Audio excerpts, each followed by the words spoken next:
You want easy heals? The results may shock you. let's get into it. That's so dumb.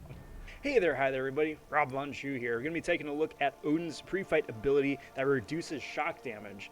The Odin here is courtesy of the CCP beta. I do not have this champion yet, but just taking a look at his stats, it is an 80% reduction for the 5-star. That's what we're going to be doing the most testing with here today.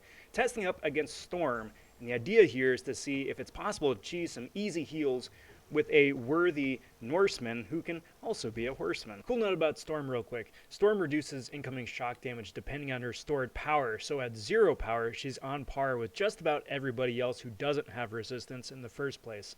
That way you can switch in any other character instead of Storm and the results should be about the same at no power. So getting straight away into it, I'm going into 644. It's the shock path against the pre-nerfed hood here. So just taking a look at it quick, wind up getting about 20 damage per tick per shock, and with willpower heals it's about 90 heals per second. So approximately you need more than 4 shocks on you to start doing some significant damage.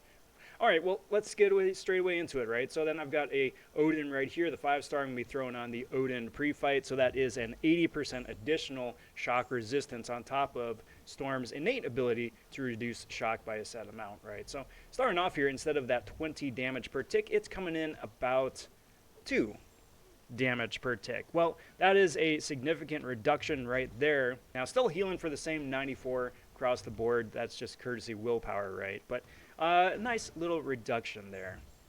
Now, can you cheese that? Well, yes and no. What happens when you add a second Odin to the mix, right? So now I've got 2 Odins, the 5-star and the 6-star, right? So throwing them both at Storm on top of her natural resistance, you're not taking any shock damage. It's reduced the shock damage to nothing. So each time you wind up getting a shock on you, you're going to be healing up for the willpowers, and that's not an insignificant heal either.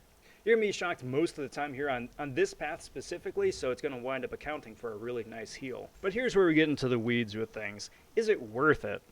The short answer I'd have to say is I don't think so. And the reason for that being is that if you pair Storm up instead of Odin with, say, Storm Pyramid X, who reduces shock damage in addition to a number of other debuffs by up to 100% depending on Storm's power meter, she's doing that already in spades and then some. Plus, then you've got a more useful champion on your roster. Which then begs the bigger question. For 99% of all content in the game that involves shock, there's some other shenanigan nonsense tied to it too. Take for example here also in Act 6, right? You've got a shock, but you've also got Spectre. So that completely just nerfs the heck out of this entire ability because, hey, you're taking, you're reducing shock damage, but, the willpower heals are hurting you. So fun times.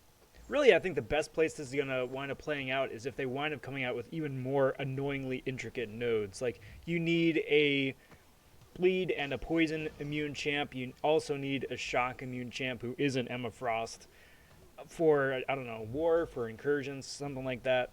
Or if you need an even more niche ability like a power lock or a power sting champion, that you need that for that node, but that you also need someone who's shock resistant. Well, it's going to give you a little bit of a leg up. Real question though is, where are you going to use it? Is this something you're excited about? Let me know down in the comments section. Like the video too while you're at it, and I'll catch you guys later. I'm robvonshoe. Take care, talk soon, stay safe, be well everybody. Bye for now.